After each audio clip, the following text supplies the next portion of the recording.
petite réflexion sur les relations saines. C'est un sujet qui vient souvent en fait en coaching et souvent ce sont des personnes qui ont vécu des situations compliquées au niveau relationnel et qui aimeraient se prémunir d'autres rencontres et qui aimeraient avoir tous les tips pour reconnaître les personnes toxiques, les pervers narcissiques, les manipulateurs, les manipulatrices, etc. Et dans l'absolu, c'est une très bonne chose, mais en vrai, ça amène la question en fait du clivage, qu'il y aurait des bonnes personnes et des mauvaises personnes. Et du coup, la question des relations, en fait, une relation, elle est saine quand la relation, elle est nourrissante, enrichissante, stimulante, réjouissante, etc. pour toi, mais ça n'a pas à voir en fait avec la personne, ça a à voir avec la relation que tu mets en place. Et du coup, comme la relation c'est quelque chose d'invisible, on a du mal en fait à venir l'observer, le questionner, et du coup très facilement on va projeter que le problème vient de l'autre, alors qu'en fait pour qu'une relation existe, il faut que deux personnes soient d'accord pour que la relation se mette en place. Et je vais te donner un exemple tout simple. Imagine deux gosses qui sont sur la plage et qui décident de construire un château de sable. Et il y en a un en fait qui se démène à mettre ses seaux et à construire des tourelles sur son château. Et pendant ce temps, l'autre, il flâne tranquillement à la recherche de petits coquillages pour embellir le château. Et du coup, celui qui sue avec toutes les difficultés à porter les seaux de sable, à creuser, etc., il a l'impression que l'autre, il fait pas le job. Et pour autant, cet enfant qui est en train de glaner tranquillement des coquillages, lui, il est en train de mettre l'accent en fait sur quelque chose qui est important pour lui, à savoir l'esthétique du château. Et l'autre, il est en train de construire le corps du château de sable. Est-ce qu'il y en a un des deux qui est gentil ou méchant?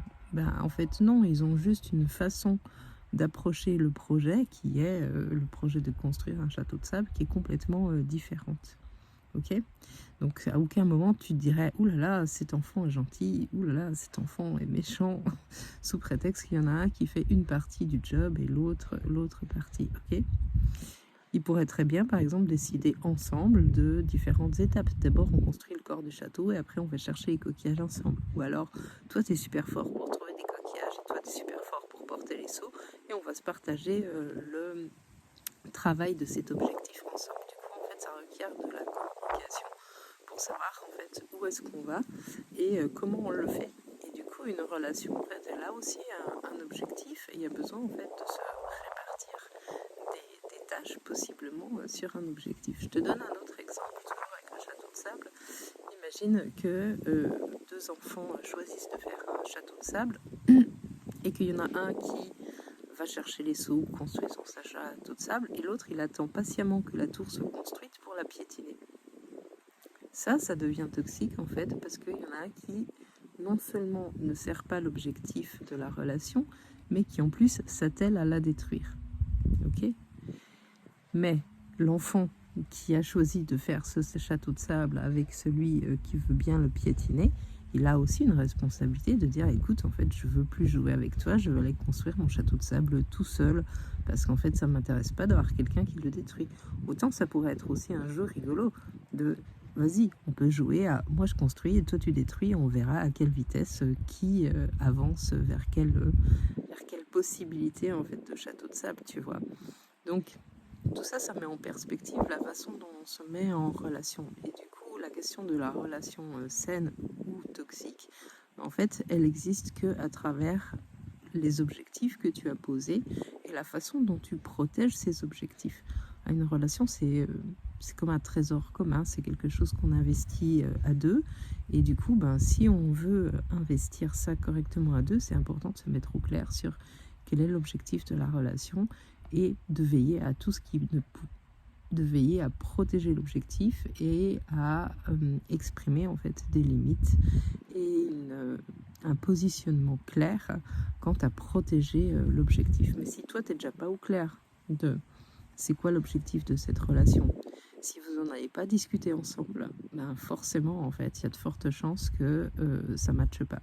Un peu comme si les deux enfants au bord de la plage, il y en avait un qui disait, qui pensait que jouer ensemble, c'était faire de la balançoire, et l'autre qui pense que jouer ensemble, c'est construire un château de sable. Et du coup, tous les deux, ils vont avoir l'impression d'avoir été abandonnés par l'autre, tout simplement parce qu'ils n'ont pas parlé de leur objectif. Donc la première étape finalement pour une relation saine, c'est de savoir déjà toi tu veux quoi dans cette relation et de savoir le communiquer à l'autre.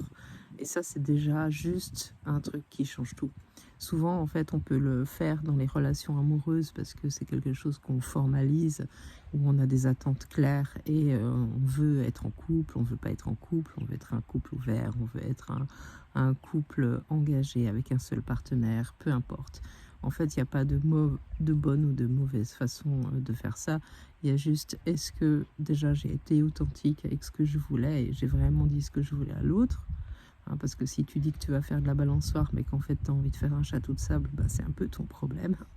Et puis après, bah, il y a de se mettre d'accord en fait sur comment on va investir ce projet, cette dynamique, cette relation. Et donc bah, ça c'est juste un tips tout simple.